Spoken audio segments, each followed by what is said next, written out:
Good morning, everyone, and welcome to Today y Mañana. I'm Alex. This is Nick. We're really excited to join you, to have you joining us today. We're going to have a really exciting show. Got Chris from Baker No Bakery on Instagram. That's Instagram. where you can. The only place you can find her. But the number one place you can find her, and of course at all the pop-ups. Yes. That did around Charlottesville. We'll talk a little bit about that. She brought us some amazing-looking baked goods that we're going to try. Yeah, I'm nervous that they're right in front of you. Air. Yeah. And then at 10:50, we'll be joined by Nicky Coelho. She's the executive director of the Albemarle Ballet Theater in Crozet. So some great entrepreneurship for you today. As always, we're presented by Emergent Financial Services. We are powered by Vitae Spirits, GBS Financial Services, and Cristel Noel State Farm Agency. And we are partnering with Forward Adelante, the premier Latino networking group here in Charlottesville, Virginia. So really a lot of exciting news going on. For those who don't know some of our sponsors, Nick is going to talk. We talked a little bit about Vitae Spirits on our last show about all the things that they were voted number one local distillery. Johan Torres from GBS Financial Services, he's a local accountant. Vamos a repetirlo en español. Sí. We can do a little bilingual on the show today, which is always exciting. Es una servicios de contabilidad para pequeños negocios. Se pueden ayudar a las personas a sacar las licencias, los permisos requeridos para iniciar su negocio. Una vez que inicia su negocio, lo podemos ayudar llevando la contabilidad del negocio y el payroll. Y también ellos pueden hacer todos los pagos de taxes que debe hacer la compañía durante el año.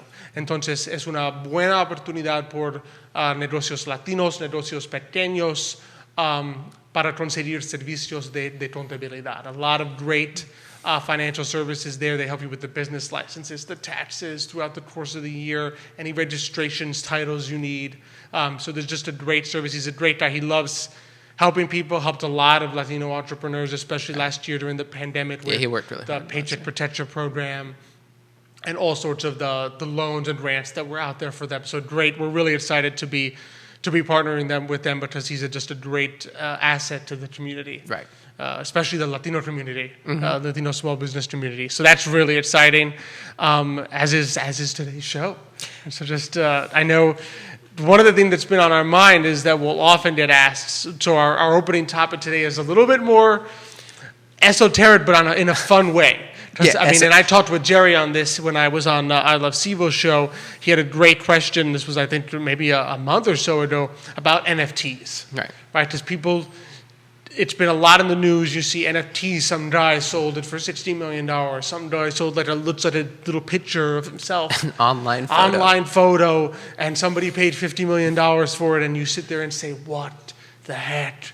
Isn't it? Why would you pay $50 million for a tiny little picture that's the same exact picture you could find on Google Images? And how do I get in on that game is what a lot of people are thinking. And I think, what does it teach us about value? Because I think one of the most challenging things out there, which is why we wanted to talk about the subject, is to value stocks, ETFs, bonds. When you're investing for yourself and for your future, how do you know what's valuable and what's not? Right. And so I know you wanted to talk a little bit about NFTs and just... Well, I wanted you to take, because you explained it so well. We were talking about them yesterday. We weren't even thinking about the show. We just were having this conversation because I was like, the NFTs, I've been seeing it all over the place. Mm-hmm. People are considering putting together investment vehicles to purchase NFTs. So it's how do we connect that with what we're doing on the show? How do people understand it? So could you, Alex, give the Alex rundown, because Alex has this brilliant ability to cut Rosalia Tordaro. Oh, hello, from Rosalia. Florida, saying glad to see Mr. Nick today. She's very happy to see her. Xavier will be back. He was a little... we apologize in advance. He's recovering, but he will be back. And she goes, can you translate in Italiano too? So I wish... Well, one of these days we'll have Mama Urpí on. She'll talk she can translate into Italian. Into Italian, the opening of the show. But yes, so NFTs, for those who don't know, non-fungible token is what it stands for. And you've probably seen big online artists, there's some rap artists and stuff that they're making NFTs and selling them for millions on auction. I think there was one that sold at Christie's on auction for $60 million. Right. And the way I always like to explain it is like this. If you think about a physical object like the Mona Lisa, right? I can go to the store, I can go online, and I can get a print of the Mona Lisa. And it looks exactly the same as Leonardo da Vinci's Mona Lisa. I put it in my house, and anytime I want to look at the Mona Lisa, I can look at the Mona Lisa on my wall. Right. The prints, you pay $20, you get a copy. There's tons of people out there, great artists, who can make a literal copy. If you say, can you paint me a copy of the Mona Lisa, they're like, absolutely. There are some that can replicate the cracks as well, exactly. Depending on the paint they replicate use. the whole thing, and it'll look exactly like the Mona Lisa. But there is only one original Mona Lisa sitting in the Louvre, and if you tried to sell that Mona Lisa, somebody would pay a hell of a lot of money. Millions upon millions upon millions of dollars for that original Mona Lisa, even though it looks exactly the same as all the other Mona Lisas. So there's a certain value to the original because it was painted by Da Vinci himself, because of the fact that it's the first one, right? There's only one of it. So if you think about the digital world, you've got all these pictures online. You can type in Apple into Google Images, and it's going to give you tons of pictures of an apple, right? But now imagine if you could take a digital image of an apple and through a certain technology track the ownership of this one digital image. Blockchain. It's the same technology that works for like cryptocurrencies. But which is important, which is also why we wanted to talk about it. But keep going. Because it's a similar technology, and it tracks the ownership. So imagine if I email you this picture of an apple, and there's only one of it that has this little tag, and whoever gets this tag is said to be the owner of this particular picture of an apple. Now it could be there's thousands of copies of this picture out there. There's tons and tons of them, and they all look the same. It's all the exact same digital image. It has the exact same dimensions, the same number of pixels. It looks the same on your screen, but only one of them has this little NFT tag. Right. It's digital. You can't see it on the picture, but it's there in the digital file, which says this is the only one. Right. This is the original. And so that's what makes these things so valuable. So if you think about an artist who works digitally, he makes a digital painting, right? If he sticks it on the internet, you can copy paste it a gazillion times, and they're all going to look the same. But only one person is going to own the original picture digital file that has a little NFT tag that says this is the original one. And that's what pushes these things up in value to 40, 50 million again, dollars. but here's the thing is also you can understand now how the original, why buy it. And one of the things we're talking about, the same reason you would buy art is also, for a lot of investors, it's a store of value. Because there's a certain value to it. The only way you can value it also is also when it gets sold too. So think about a lot of wealthy families, what they do is they purchase a hell of a lot of art. And one of the reasons they do that is because then you can store value, and basically it's difficult to estimate what it's worth. The taxman can't really come by and say, he can't tell you how much you're $120 million you have to pay taxes, because no one knows. You could sit there and say, well, it's not been sold. How do you know exactly, it's worth you don't $120 know million? until somebody is willing to pay for it. So it becomes a great sort, which is why you hear about sometimes they try to estimate the wealth of certain people, right? I mean, Forbes has their 500 wealthiest individuals. Very difficult to do. It's difficult to do, but it's also more difficult because there's always this tacit understanding that there are people who have stored art that could actually have a lot more money than they do because of the fact that I think they once tried to estimate the price of the Sistine Chapel, and it was anywhere between 500 billion to 2 trillion, which is it's a lot of money, but at the same time, that's an insane number. First of all, nobody has that money. Second of all, that is a very, very wide spread, 500 billion to 2 trillion. I mean, it's for our minds. I mean, that amount of money is insane, whether it's 500 or 2 trillion. But that's a big gap. But it is a big gap. Don't know. Because you just don't know, because somebody has to be willing to pay. So even if the church tried to sell it, I don't know why they would, but if the Catholic Church tried to sell the Sistine Chapel, no one would be able to buy it, because I don't even know if there's a government out right now that pay $2 trillion that would pay $2 trillion for sealing. Maybe, who knows? But it teaches you something about value, because I think one of the major things that people often think about or don't think about when it comes to like selling your home or thinking about the stock market is that there's a difference between value and price. You can sit there and say, I think this stock is valued at $20 a share. If no one's willing to pay $20 a share, it's not $20 a share. Right. Conversely, if everybody's willing to pay $600 a share, you can sit there all day long and cry and say, it's not worth $600 a share. Look how much money this stock makes. It barely makes any money. It really should only be worth this, but it's worth what someone is willing to pay for it. Exactly. So we can sit there, and I think NFTs are a great way to teach that, because you look at it and you say, how can this be worth $50 million? It's the same digital picture that you could get by searching in Google Images. Right? But it's worth that much because someone is willing to pay a lot for the original. And to store value with the assumption that it's going to go up in value over time. Well, that somebody else will be willing to pay more, but not on because the only thing about when you think about investments also is that we have capital gains taxes and you can track those because there is a market of very liquid securities that you can see what other people are paying for what is roughly the same thing. Exactly. Whereas with NFTs, it's number one, it's not the same thing as you discussed, and number two, it can go up in value, but it's not traceable in the sense that somebody has to buy it. There's not a whole bunch of other.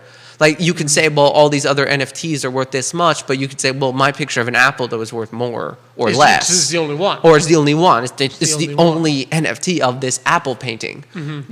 So what do you do about that? It's hard to estimate. It's hard to calculate. And so it becomes a great way of, okay, this is $10 million that I'm going to stash away here, knowing it will go up, but not knowing how much, which is the downside. Most people obviously won't be most of the people watching, or most of us are not going to be ever storing our money in NFTs. We're not going to be unless, let's face it, if they start creating like mutual funds or SPACs or ETFs that invest in those. Doing investments like ETFs in these things. But most of us will probably not be purchasing NFTs, but we are going to be faced with financial decisions in life, right, in which we need to recognize that value and price are not the same thing, right? That what we think of the value of something isn't necessarily the price that we can go get for it in the market, right? And that sometimes you need to make financial decisions in terms of your investments and say, where do I think the price is going?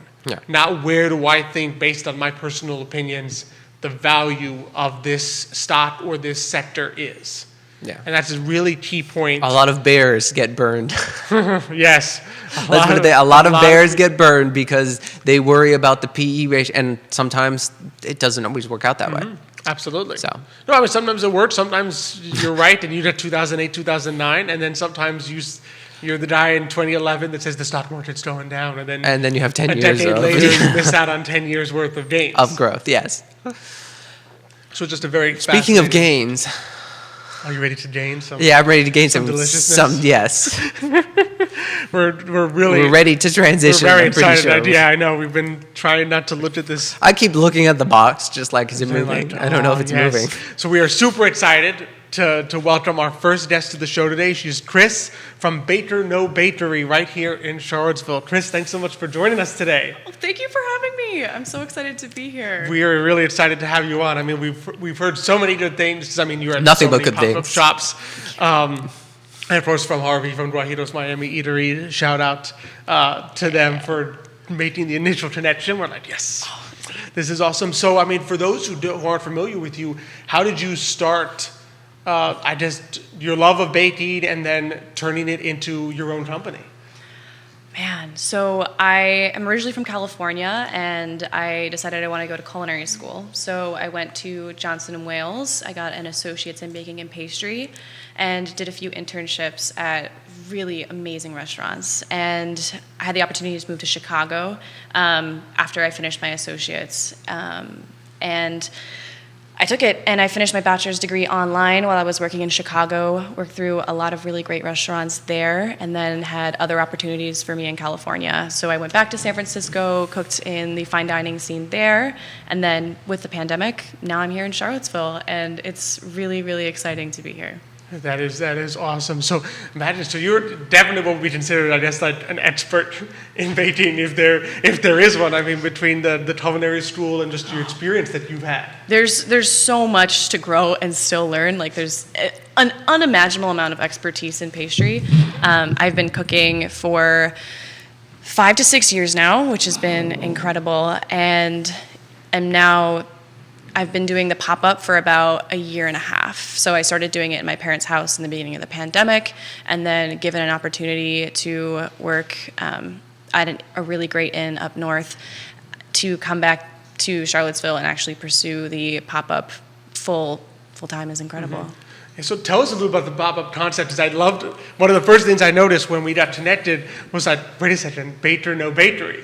Like, what's sort of the idea behind, like, not like being a baker but not having a bakery? I love the fun game of supply and demand.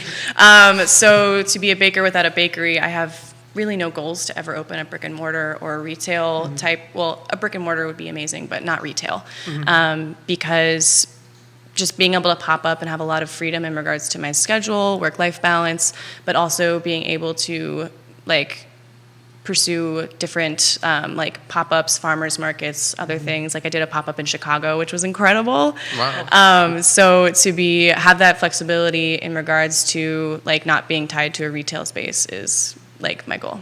That's pretty neat. So what are some of the great confections that you make? And while you're talking, I'll open one of this. I noticed Nick has been eyeing it. What are some like your classic things that people can find at your pop-up shop? Maybe we should start. What did you bring for us today? What I love to do with cookies is utilize local produce, and I have a dehydrator. Utilize local produce. So that one's a chocolate chip cookie, and then I have a apricot. So I dried the local apricots from Jam Daniel, the Jam Man, Jam According. He's awesome. So I use the local apricots, I rehydrate them in their own syrup, white chocolate, cardamom, and then cookie base. These are just the way I like them too. Yeah. Delicious. They're so good. Do you want to know a fun fact? Yes, please. They're vegan. They're vegan. Interesting. Yeah. So tell us more about that.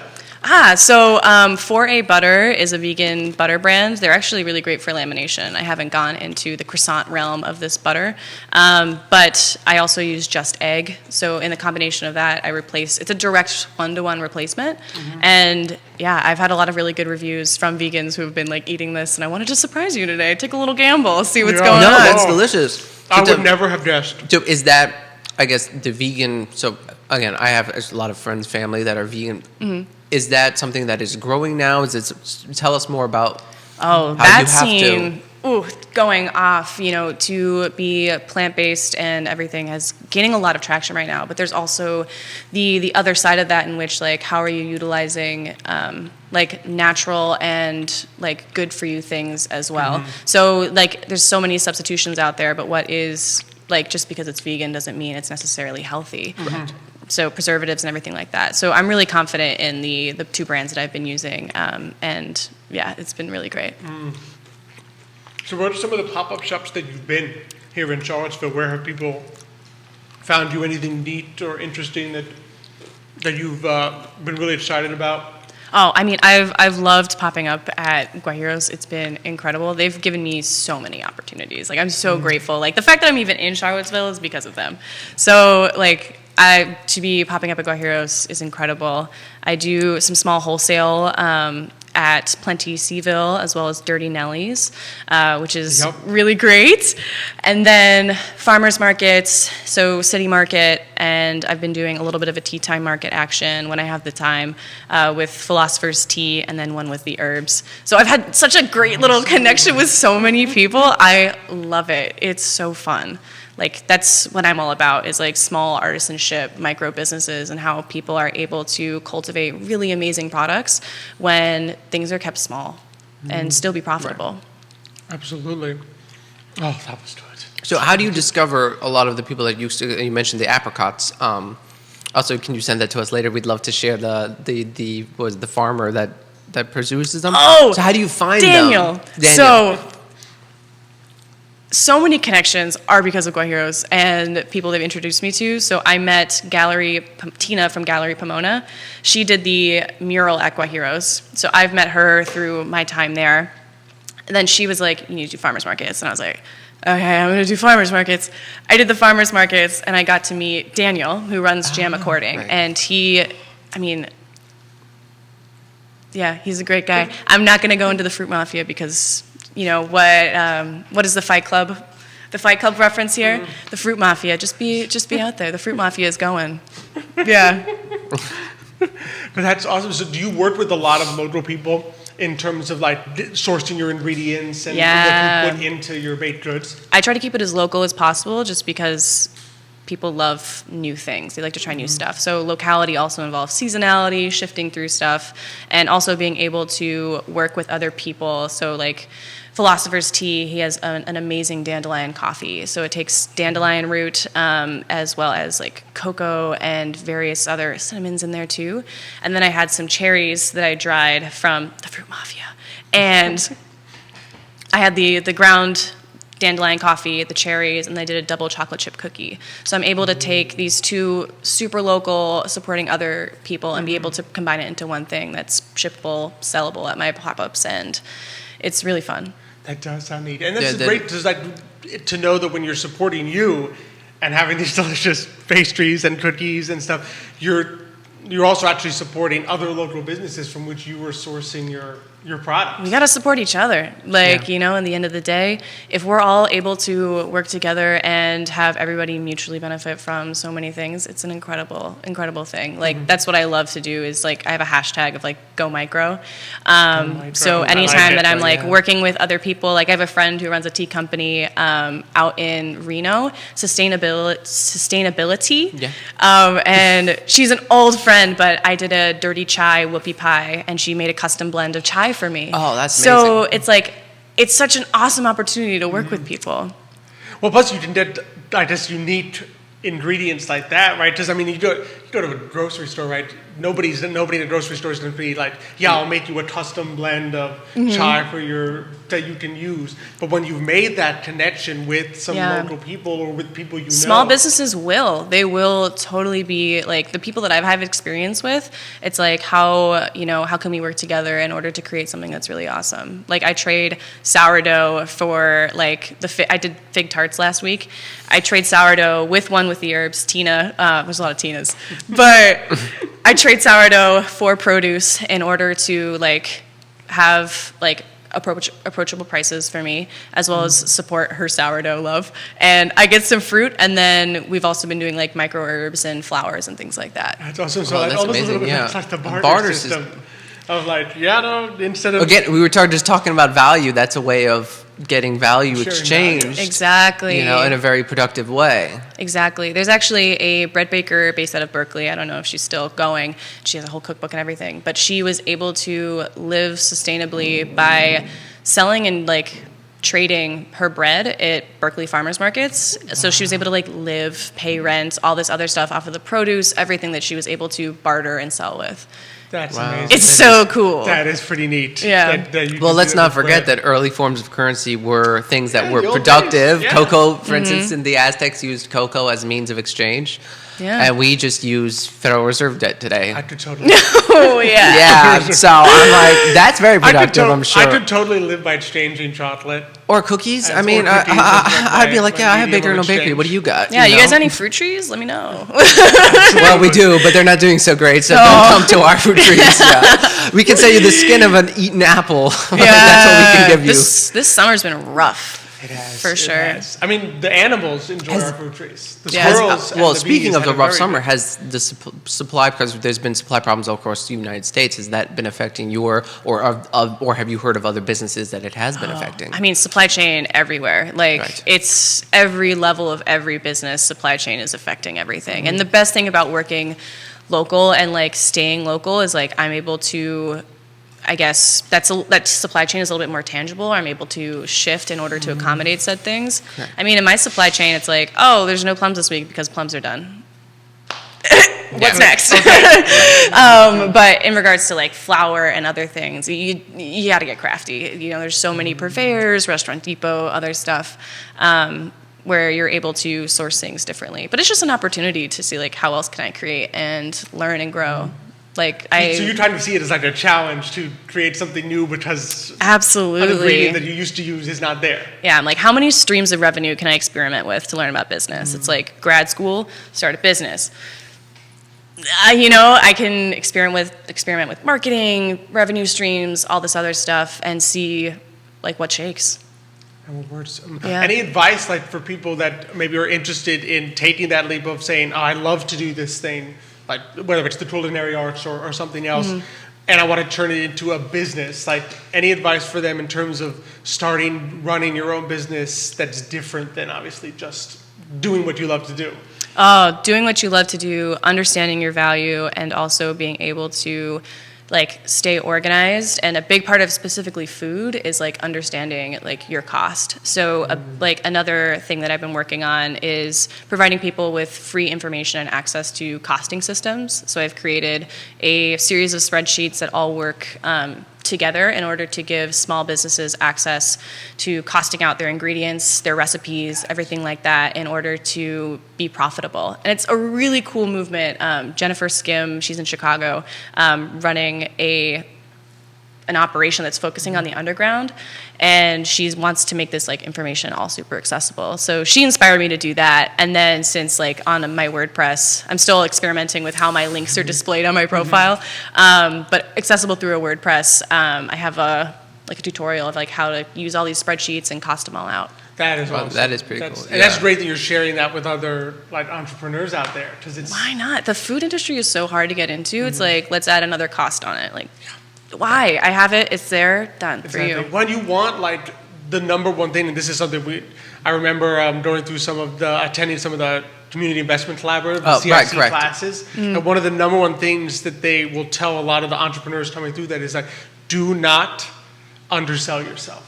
Like, do not be selling your goods for less than it costs you to make them. So to know that is just so important, because we all want entrepreneurs to thrive, and that means you need to charge something that actually makes you money. Because if you're losing money, you won't thrive. Yeah, exactly.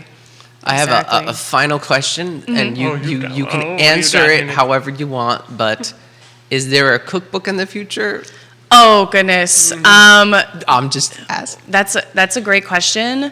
I'm not sure. It's really, for me, it's seeing what's going on in the now and thinking about the future. You know, it'd be a really exciting concept, but where do I want to go as a chef in regards to branding and like what things about like who I want to be? It's like, you know, do I want to make it more Food Network, you know, that type of direction, right. Not like by going the direction of pursuing further income, further revenue by extending myself in that direction. It's like, or do I want to focus more on the artisanship and everything else that's on that smaller level? Right. So it's like you have the exchange there. It's really hard to go big with retail, maintain like, you know, the things that you believe in without selling out, really. Yeah. It's hard. So like the cookbook, it's a deeper question because it's just like, you know, you start going that route and then you have more feelers and more directions. It's like, what are you then focusing on? Balancing, I guess, the intense focus on what you do so well versus like other means of generating income. Yeah. Always a challenge. But I definitely I have a question, which is, if people want to find you and say like, oh, I want to find I need that cookie that Alex and Nick had on there. That next pop-up shop. Where can people go to find the information of like where you'll be, how to support you, all that? Yeah. Back to my love of supply and demand. I post about a week beforehand on Instagram if I'm having a pop-up. I take pre-orders up until a point that I can't take pre-orders, so I like to have some product available for purchase in the morning. But if you pre-order, it's really easy to guarantee that you're able to get the pastries. And yeah, it's up in the wind. I love it. I'm just like, oh, this week, here you go. Like, So in other words, you have to keep following Bakery No Bakery on Instagram to find out where you'll be. But I do ship cookies. So the cookies and deliver locally. If you DM me, I'll just be like, oh, yeah, let's get the cookies going. So I do deliver cookies and ship cookies nationally with 2-day shipping. Nice. Awesome. Okay, so Wow. for the cookies, just go ahead. Wherever DM, you are. reach So that out. means Rosalia to Rosalia, if you were watching and you feel like having Yeah. a cookie in You 2 want a cookie days, in you Miami, can get a you cookie got in it. Miami. So go ahead. I wanted to see how I could utilize my broad network. I've worked in 3 different Michelin systems. I've met a ton of people. Nice. Why not? See what Yeah. shakes. If it doesn't work, it doesn't work. Where else awesome. can you get cookies and baked goods from someone who worked in the Michelin system? Only Actually, a lot of places. But here in Well, Charlotte, no. I'm saying like, Only here. Only It's here. you. You And gotta only say here. only No here bakery. it's you. Thanks. absolutely. Oh, that's awesome. So yeah, so I mean, so it sounds like cookies, reach out, DM, contact. Yeah. And then Baker No Bakery at Instagram is where a week ahead you'll find out about the next pop-up, and you can even pre-order some of the pastries that are going to be there. Yeah. Awesome. Thank you Thank so you. much Thank for you coming so much for on. joining Thank us. you. It's been a lot of fun. Really Oh my goodness. appreciate it. Yeah, thank you guys. Thanks for Enjoy those coming on. cookies. we will. We're gonna try the next We already one. are. Thank you. Awesome. We actually have a question good. from a Mr. Xavier. Mr. Xavier Urpí, Mr. the Xavier. closer. How can you create? I think he meant create a fund of NFTs that you do not know what the prices are, which is a very interesting question. That is Because a great how do you question. value something that is not that you can't value on a readily rolling priced. basis, not really priced? My only assumption is, and this is we might have been rolling off into the virtual reality talk discussion that we had to table for, but if you can think of these NFTs as art, then already with people are experimenting with using virtual reality in the classroom in terms of like visiting places, like artist renditions of places that have already been. Like apparently a teacher tried to use virtual reality to show what ancient Greece would have been like to his students. You could think of it as a digital art gallery that people will visit, and then you can generate income from that. Generate income from it. So they're gonna find ways. Listen, if there's something worth millions of dollars, someone will try to find a way to make money from it on income from it. That's so, true. Oh, more comments coming in. Oh, we got another one. We got another from Xochitl Diaz. Oh, hello, She says, Xochitl. amazing Baker No Bakery. Saludos desde la cocina de Guajiros. Y las galletas de cocoa chip chocolate son riquísimas. Oh, absolutely, so cute. absolutely. We've got Chris celebrating In the back, no, they are behind very the set delicious, here. Yes. They are. Xochitl was saying that the chocolate chip cookies son riquísimas is like super Rich, delicious. but- Rico is like rich in Spanish, but it means Like the richness delicious. of So yeah. riquísimas is like extra good, which Oh, is true. This is true. Claro que Yes, sí, this Xochitl. is Claro true. que sí. You have live witnesses. We have live witnesses to that. And now so we have from one art, awesome guest yes, to another. to another, one art form to another. We're really excited to be joined by Nicky Coelho. She's the executive director of the Albemarle Ballet Theater. Nicky, thank you so much for joining us today. Hi, thank you for having me. Really excited to have you on. It's been Alex and I are both huge fans of ballet We are since we gigantic were fans kids. of So ballet. we were like, I announced to him, I said, we're going to get the ballet theater on from Albemarle. we're really excited. So tell us a little bit about, like, for those who don't know you, like the origins of the Albemarle Ballet Theater, how it started. So I know it's a family business. Yes. Yep. So my mother started Albemarle Ballet Theater in 2004. So she danced professionally in New York. She was an original Joffrey dancer, and when we moved down to Virginia in '92, she started a school back then, and it was just a really small school, very low cost. It was for her more about the students and connecting and giving them the opportunity to learn dance. It was really sweet. She used to drive all over to pick students up and drop them off at home, and that just sort of grew into wanting a larger school. At the time, she was teaching out of North Branch and Afton. And so then in 2004, she opened a school in Crozet. We're located just right on the corner downtown. We're right behind Crozet Pizza. Oh, okay. Oh, awesome. Right, but Rosie Pizza. Yep, you can always smell it. You can always, yep, and you're always easy to find. Exactly, there's always the lure. But yeah, so she started the school in 2004. My sister is the artistic director, and I am the executive director. So it's a family-run business. The three of us are very close, and we've all danced professionally. Like I mentioned, my mother danced at Joffrey. My sister also had a professional career as well as myself. So it definitely, from a artistic side, makes sense working together. Yeah, a lot of expertise, it sounds like. Yes, exactly. That's there. Oh, that's neat. So what are some of the types of classes that you all offer at the ballet theater? Yep. So it started out primarily with ballet. We've recently expanded. We're now offering, so we offer ballet for ages all the way from 2 up until till about 18. We do offer classes for adults as well. Wow. And then, we specialize in ballet and point. We are offering modern and jazz as well. We have a modern program, jazz program.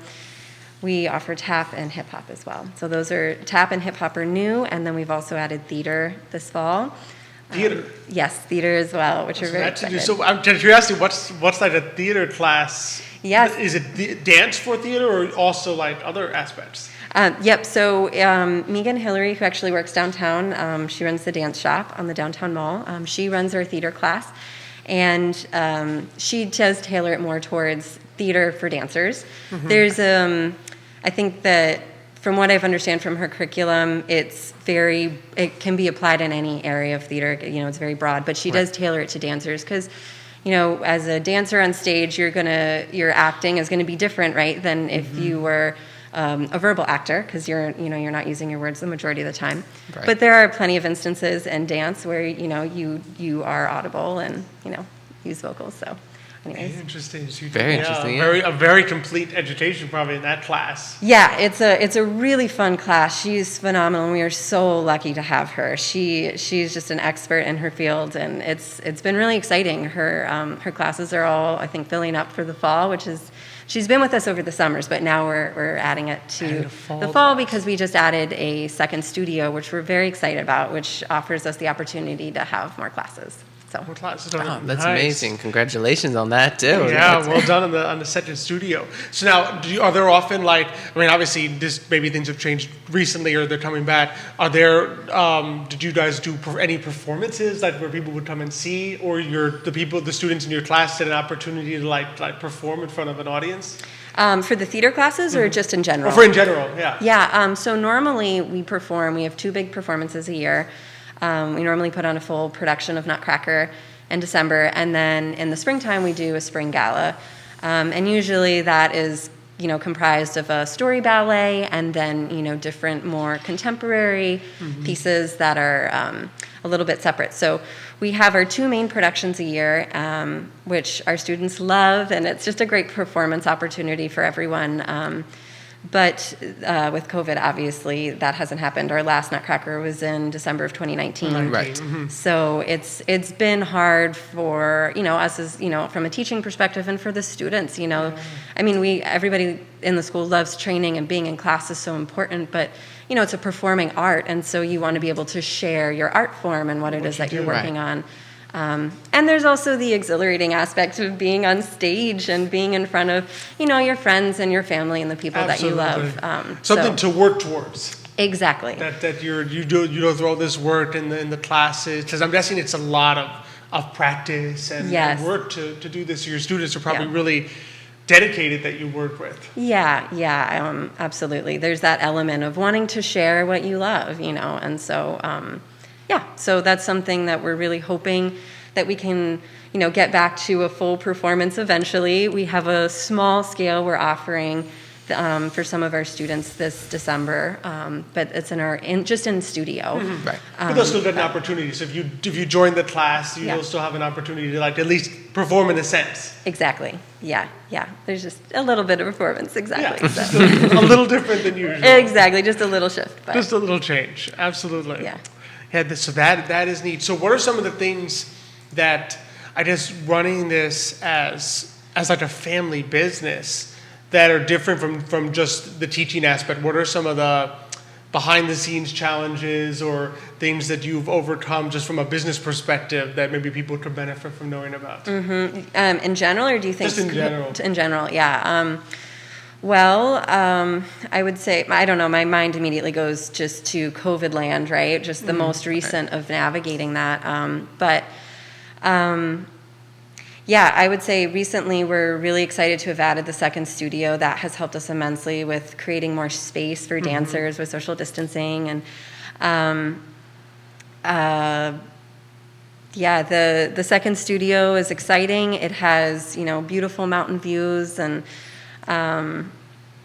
yeah. Do you ever do performances You at the sound very studio? excited Cue me about it. again, I'm sorry. You sound super I'm excited sorry, about my it. brain just kind of went to two So- different places, so yeah. Absolutely. Well, the second No, and studio it is. It's pivoting, it's innovating, it's finding new ways to bring like what you do to people. And you can tell that you're really passionate about like the idea of now having this way that you can have Yeah. more classes, more students, Yeah. Still in a safe way that you're Yeah. able to, by adding the new studio. Yes. Now, for your performances, did you say you do them at the studio or do you do them somewhere else? So typically we would have both of our shows in the Nutcracker and the Spring Show would be main stage shows in theaters. We were performing pre-COVID. Our Nutcracker was at the Wayne Theater up in Waynesboro, and then our Spring Gala was at PVCC at their nice. The Digency Yes. Center. Yes, exactly. Ah, That's right. an awesome space. Yeah, Yes, it's that's a beautiful- beautiful. yeah. And actually we started performing there back in 2007 and have been holding our gala there since. And so we just love PVCC. It's like a second home for us. Yeah. And then we have a white box theater. So our main studio converts into a theater. It seats 50 and it's nice. It's a small space. It's very intimate, so you don't have that proscenium, distance. You're a little bit more up close and personal with the dancers. And so the way that we used to incorporate the white box was for our Nutcracker, we would offer Step Into the Story. Which is really fun. It's geared towards children, Yep. and they come, and it's a very immersive experience where we'll read the Nutcracker story, and then there's small performances and excerpts from the Nutcracker, and then interactions with the students, or with the guests. Anyways, that's something that we're also looking forward to getting back to because that was always a really fun That thing. sounds like fun. Yeah. Absolutely. And it sounds like it's a relaxed atmosphere of just like learning ballet and dance for the joy of it and to bring out the good times, not necessarily like the pressure of you're going to do this professionally, you need to do it this way. Not that you can't, but it sounds like you guys bring a lot of just joy and fun to the experience. Yes, that's actually one of the main missions of my mother when she started the school was she wanted to be able to offer excellent, high-quality training while pairing it with a really positive and nurturing environment. And that's something that we're really proud of, that we continue to cultivate among the students. The students are all very close. There's a lot of really close relationships at the school. We've seen so many different generations of students who start young and kind of come up through the school and then graduate, and to see how those relationships are lasting. Some of them ended up going to the same colleges together, and that's they nice. have these like lifelong friendships, or they come back and they tell us how important the school was to them. And how dance, maybe for some of the students, who choose not to go on professionally, maybe they chose to be a physical therapist, or, they went into kinesiology, or they chose something that, like, their dance experience informed what it was that they wanted to do in their next stage of life. But the relationships are really important to us, the environment, and while pairing it with high-quality training. The classes are all pretty small, and that's something that we really love because, you can have a more intimate environment when the classes are smaller. You get more corrections. You can have more one-on-one experiences with the teacher and learning, and also with your peers. With the other students, yeah. That makes a lot of sense. Do That you sounds find great. that I guess the students that you have that having been in ballet class, that they go through life still like appreciating or understanding ballet more? Because I think one of the things I always read about or hear about is that the classical music world is fading, it's dying, or and everyone's always like it's on life support. But do you Right. find that your students are like, they can continue going through life understanding and appreciating this very beautiful form of art. Yeah, that's a really great point. You know, that's another thing, right? Is that you're cultivating the love for dance, and you're keeping that alive for generations. You know, that you're teaching, you know, the appreciation of music, how to count, how to listen to music, how to let the music inform your movement, you know, and to inspire you, and then also to view movement and dance in a sophisticated and on a different level, and so that you can take that to either move on and either teach, you know, to share that experience with others, or just to be someone who really just loves dance and, you know, gets to go to see shows and appreciate them, because that is something, you know, that's so important, I feel like, is, you know, I just recently retired from dancing, and I was living in Minneapolis, and so they have just a thriving, amazing arts culture out there and dance community. But that's something that's so wonderful, being, you know, in a community of dancers, you know, and however it is that you've danced, and for how, whatever level it was that you achieved as a dancer, it doesn't matter in terms of how you interact with the dance world, you know? And so it's really nice to kind of propel that forward. Yes, it's just so important to have that, to cultivate that appreciation and the joy that can come from it, no matter, like you said, no matter the level you attain. Absolutely. Just the joy of either watching it or participating in it yourself. There is something very special about when you have an art form and you interact with it from a creation standpoint, and it helps you on the flip side being an audience member. I mean, it's so interesting, because like you can experience something In a whole new way. in a completely different way. It's so true. Absolutely. Yeah. So before we let you go, I mean, so if people want to reach out to you guys or sign up for a class, where can people find you and sign up? Yep. So we're available online. Our website is abtdance.org. abtdance.org. And we offer online registration. It's easy. You can go online and enroll in classes. We also offer first class for free. So if you're not sure and you just want to come try it out, you can come try class with us. We do have some availability still for the fall. It's been a really popular fall season for us. That's awesome. Which has been really exciting. So a lot of our classes are filling up. But yeah, so you can find us Awesome. online. So be sure to .org. abtdance.org. First class, if you want to check it out, is free, and then they still have spots for the amazing classes for the fall, but not that many, so don't wait too long. Hey, Xavier, you better sign up right away. Dad, No. You're gonna have to start him at the lowest selection with all the kindergarten kids. And Level. He may be I vote jazz. there you go. That's good. You start with that, maybe the jazz, not real. Well, he doesn't follow. He's not good on his tippy toes. He doesn't follow rules well. Anyway, so the jazz is probably the most fluid. He can improvise. He'll improvise.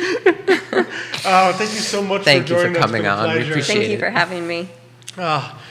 That's great. I love just the cultivation between both our guests today. Just they're sharing and preserving amazing artistic things that in the future will still be around because they were there on a local level, preserving it. Yeah. Right, and caring about the artistry and the quality of it. It's kind of interesting how we develop themes for shows, but only after we've had them on. So like the Yeah, the locality themes of our develop guests themselves. is just what's been so amazing. So Yeah, it's just been. and we just had a couple news also as well. Just before we forget, Yeah, Vitae, I know we one have of our some Vitae Spirit sponsors, Vitae Spirits, they had their cocktail competition is on for this Sunday at September 12th. Oh, So if you have a hankering to design your own cocktail and you think you can win, I would say or just go have fun.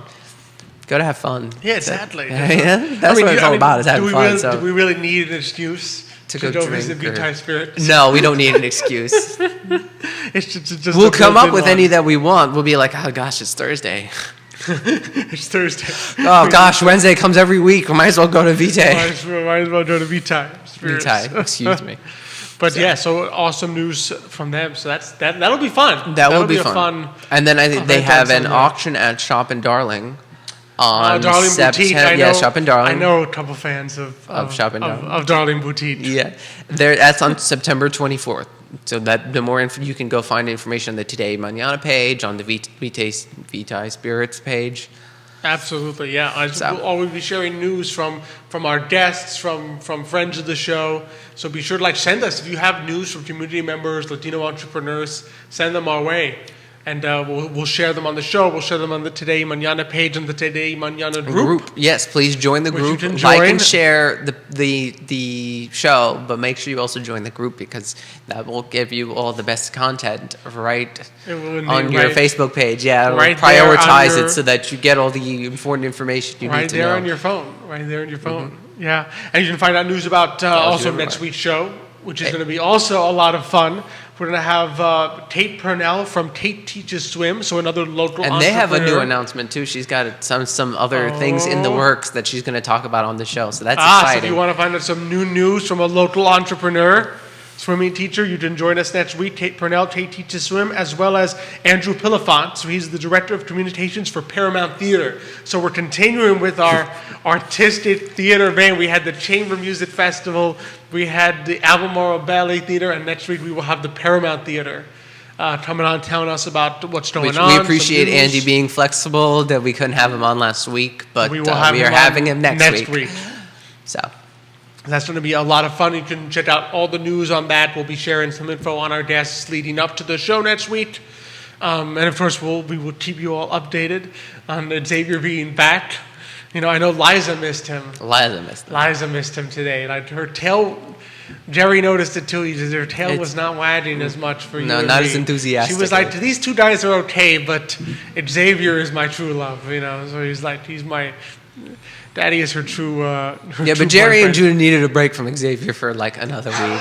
Nah, I know you say that, but dude, is it true? I don't know. Judah didn't say nah, but so Judah's like, yeah, but forget about him. Oh, poor. And whenever Xavier's not here, we really do roast him. Whether it's you or whether it's that's Mike. why that's the fun of the show when he's not here is roasting Xavier because he We can. get to roast him. Well, it's mostly me. Yes. It's mostly you. Anyway. Alex is happy to let me take that I'm job. the instigator. Let's I'm be the real. instigator. Alex Say doesn't something. fight back. Alex doesn't say no. I missed Xavier. So I'm supposed to be honest on air. yeah, well, right.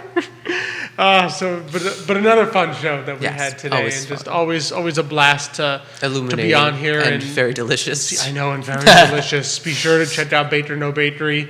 Be sure to check out the Albemarle Ballet Theater. Exactly. You can find them both online. Right. And very easily sign up for classes. Very easily DM an order for Anywhere in the cookies. It's country, amazing how you the can world get works out. cookies You in can 2 literally days. send an Instagram message to a baker. A Michelin star baker. A Michelin Can we star say that? I'm gonna have to. I just a baker who's worked at Michelin. If star. anyone from the Michelin, Sue us. No. I'm not saying sue us. Send somebody to get some cookies. Because I know they have tasters that show up. You don't know when a Michelin guy comes, actually. Turns out you never know when a Michelin guy comes. They don't call you and say like No. so-and-so is coming There from was Michelin? there was a pop-up. So there was a guy who ran a store in Korea, and he's been making the same chicken for like 30 years. And he's literally like in a food court. Yeah. And one day they called him and announced that he had a star. Oh my goodness. And he sells his chickens are $2.50 in American dollars. So he has a Michelin and star. he has a Michelin star. It's the cheapest Michelin meal in I the wonder world. if his chicken's still $2.50. I think it still is. He said he decided to leave it the same because of the fact for that that's him. what made him famous is these chickens. But You either way, never know. you never know. So if you're watching, you're a Michelin person. There's I would say like call and get some cookies and There you send go. a star away because we know she deserves it. Absolutely, So, absolutely. Just so many amazing talents here in Charlottesville. Right. That is so exciting which to is bring the fun onto part of the show. Let's be real. It is. It's the fun part That's of the show. how we like doing the show. It's like all this It's talent. the fun part of the show, just all the quality that's here in Charlottesville. A great place to just start a business. Right. and- Exactly. and run a business. And of course, we really appreciate all our sponsors that make the show possible: Emergent Financial Services, Vitae Spirits, Cristel, Noel State Farm Agency, GBS Financial Services, and of course our partner Forward Adelante the premier Latino networking group. The premier Latino The network. premier Latino networking group here in Charlottesville, Virginia. And of course, we really appreciate you, our guests. Without you guys watching, there would be no show. So Right. we always appreciate. Be sure to like and share. Send us any questions, comments, thoughts. Thanks so much for watching today. Or Always guest suggestions. appreciate- I was Or like, any guest- suggestions on guest people we suggestions can are bring welcome. on. Absolutely. And of course, we always appreciate being here on the I Love CVille set. Thank you, Jerry. Thank you, Judah, behind the camera, making us all look good. The wizard behind the The camera. wizard all right? behind the camera, making sure that we don't all look 10 pounds heavier. We actually Suck look it in. halfway decent. Yeah. We actually look halfway decent on the show. Well, I those know, cookies is going to be tough. The cookies but- that made today even more of a challenge. Yes. Alex and I, right before the show, Take a nice deep breath and suck it in to look good on the show today for our guests. And of course, thank you all for watching us. As always, we're always excited to be here and share the wonderful entrepreneurs, especially Latino entrepreneurs here in Charlottesville, Virginia. And we will see you until next week, I should say. We will see you hasta mañana. hasta mañana.